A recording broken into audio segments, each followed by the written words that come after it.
네, 이번에는 전문가와 함께 자세한 눈비 현황과 앞으로의 전망까지 알아보겠습니다. K클라이밋 반기성 대표 스튜디오에 나와 계십니다. 안녕하십니까? 네, 안녕하세요. 네, 지금 주말에 많은 또 눈이 예상된다고 해서 지금 비상이 걸렸는데 지금 서울에는 비만 내리는 것 같더라고요. 강하게 눈이 시작된 곳이 있습니까?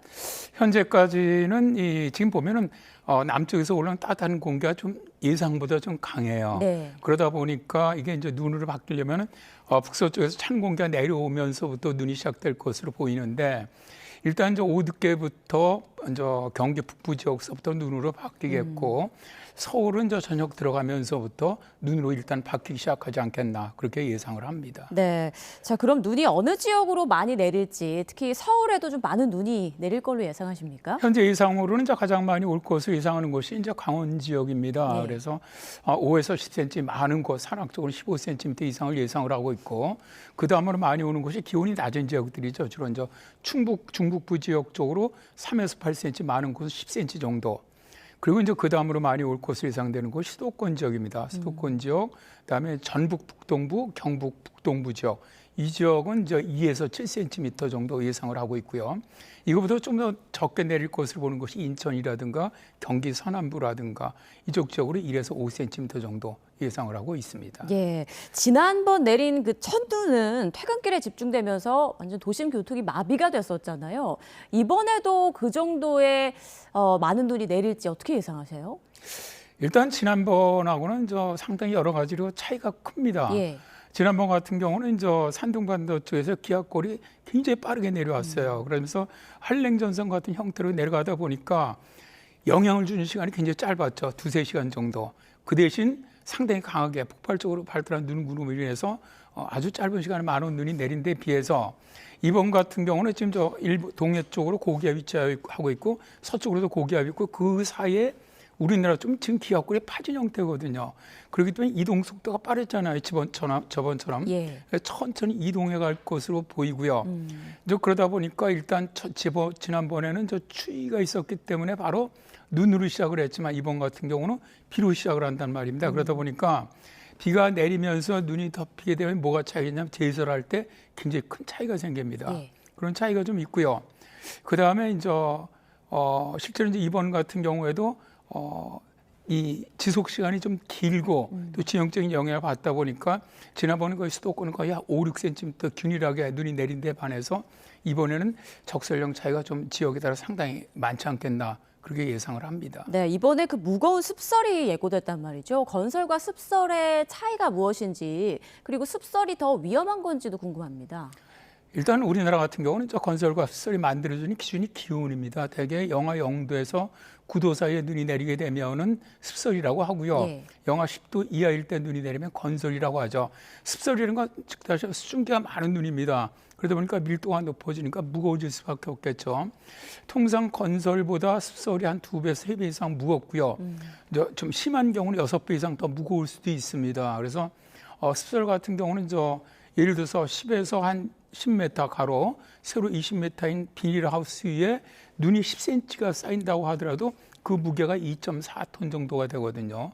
그러다 보니까 이런 약한 비닐하우스라든가 어떤 이런 약한 지붕이라든가 이런 어떤 축사라든가 이런 것은 상당히 붕괴할 그런 가능성이 높고요. 예. 또 이 습설은 상당히 습기를 많이 포함하고 있기 때문에 나뭇가지라든가 혹은 전선지에 그대로 붙어서 어울 수가 있거든요. 그래서 이런 피해도 발생을 할 수가 있습니다. 예. 그래서 이런 피해를 갖다 막기 위해서는 실제로 눈이 많이 습설이 내릴 때는 취약한 이런 쪽에서는 눈을 빨리 치워줘야 하는데 대표적으로 2014년에 경주 오션 마닐라 리조트에서 그때 눈이 붕괴돼서 대학생 한 10명이 숨졌지 않습니까? 예. 이때 당시 그 천장에 쌓였던 눈의 무게가 180톤 정도가 됩니다.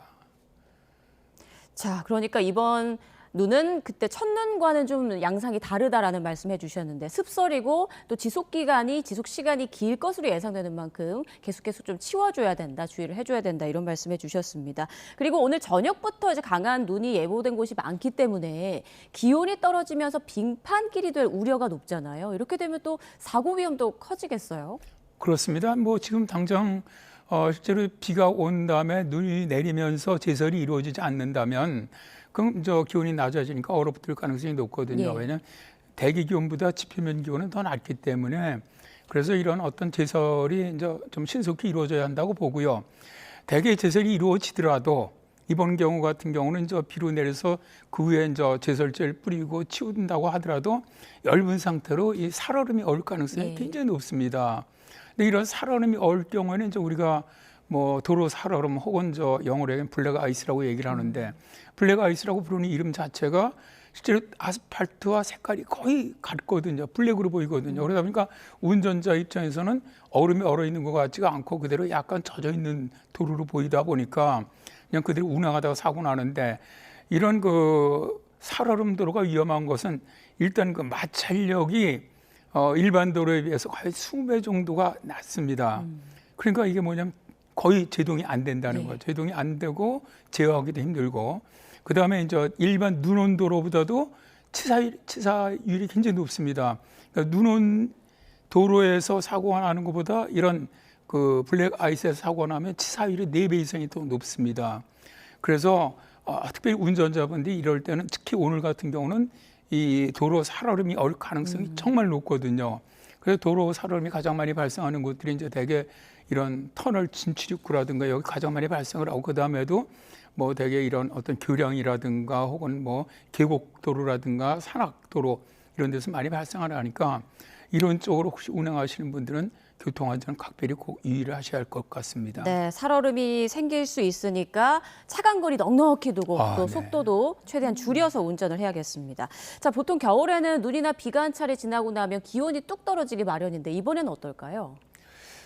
이번 같은 경우도 실제로 바로 이제 따뜻해집니다. 그러니까 이제 우리가 이제 반짝 추위라고 얘기를 하는데 예. 오늘 이제 눈이 내리고 나서 내일서부터는 이제 11호 고비 확정이 내려옵니다. 내려와서 내일 그다음에 모레는 춥습니다. 모레 아침까지는 평년보다 추운데 월요일 낮서부터는 평년 기온을 회복을 하고 다음 주에는 평년보다 좀 기온이 높을 거로 보여요. 내일과 모레만 반짝 춥다는 네. 거군요. 그 올해 지금 이제 기상 특성이 상당히 독특한 것이 상당히 이런 어떤 기압 변화 패턴이 굉장히 빠르게 변화하고 있습니다. 그래서 이런 특성이 있기 때문에 일단 이번 추위 같은 경우 오래 가지는 않는다. 그리고 다음 주는 대체로 평년보다 기온이 따뜻하다. 이거는 좀 알아두셨으면 좋겠네요. 네, 다음 주 평일에는 좀 온화한 날씨가 예상된다는 말씀 주셨는데 다음 주에도 눈 예보가 있는 날이 있을까요? 일단 뭐 지역에 따라서 화요일에 수요일 사이에 약하게 있을 가능성은 일단 있고요. 다음에 이제 여러 가지 모델 본다면은 일요일 정도에 중부지방은 상당히 또다시 많은 눈이 내리지 않겠냐. 다음 주 일요일입니다. 주말 휴일마다 이렇게 또 네. 강한 눈이 예보돼 있군요. 자, 그리고 지난해 기억해 보면 겨울 시작부터 뭐 폭설도 쏟아지고 굳은 겨울 날씨가 이어졌던 제 기억이 있는데 이번에도 그럴까요? 어떻게 전망하십니까?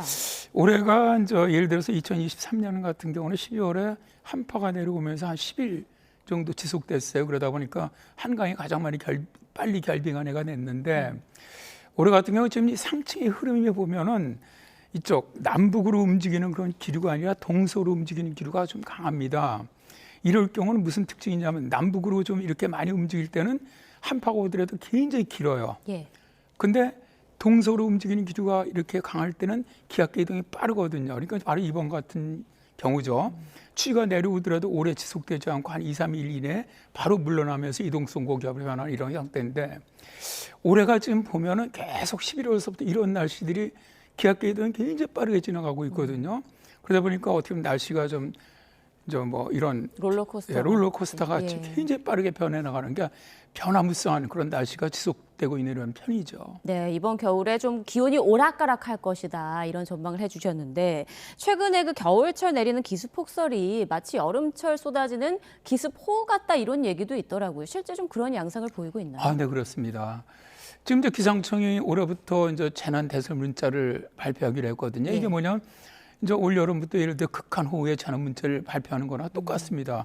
기압계 전체가 기후 변화가 심각해지게 되면 북쪽과 남쪽의 기온 차이가 커지게 돼요. 그렇게 되면은 이게 바로 대기 불안정이 강해지는 거죠. 우리가 이제 12월 4일 날 폭설 내린 그런 형태인데 그러면 아주 짧은 시간에 거대한 구름들이 만들어지면서 꼭 여름철처럼 천둥 번개를 동반하거든요. 예. 이런 형태. 또 기변화로 인해서 지금 해수 온도가 계속 높은데 해수 온도가 높게 되면은 예를 들어서 해수 온도 1도가 높을 때 강설량이 10% 이상 증가를 한단 말입니다. 그런데 지금 현재 우리나라 주변의 해수 온도가 평년보다 1도에서 2도 이상이 높아요.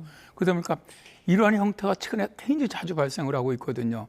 그래서 이러한 그 여름철 극한 호우라든가 겨울철 이런 기습폭설 같은 것이 이제는 앞으로 좀 더 자주 발생하지 않겠느냐. 그러다 보니까 기상청도 올해 이제 이런 대설 재난 문자도 발송하게 된 것이죠. 네, 그리고 겨울이 길어지고 또 봄에 막 눈이 쏟아지고 이런 경우도 있었던 것 같은데 이번 남은 겨울 날씨 전망은 어떻게 하고 계십니까? 일단 뭐 기상청은 올해는 12월, 1월은 평균입니다. 예. 평균은 비슷할 것이다. 2월부터는 이제 따뜻할 것으로 일단 봤습니다. 그런데 이게 이제 지금 보면요.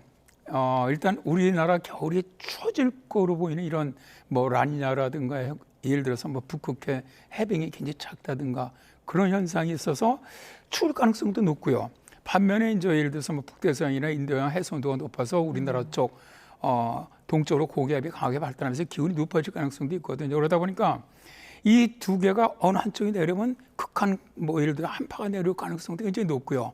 반대로 남쪽에 있는 고기압이 활성화할 때면 평균보다 높을 가능성이 있거든요. 그래서 올겨울은 이런 것들이 추위와 좀 이상적인 난동과 이런 것들이 계속 번갈아 나타나는 굉장히 변화무쌍한 겨울이 되지 않겠나. 그리고 일단 뭐 눈은 당연히 지금 해수 온도가 높기 때문에 예. 서해안 쪽이라든가 동해안 쪽은 폭설이 내릴 가능성이 높다고 보고요.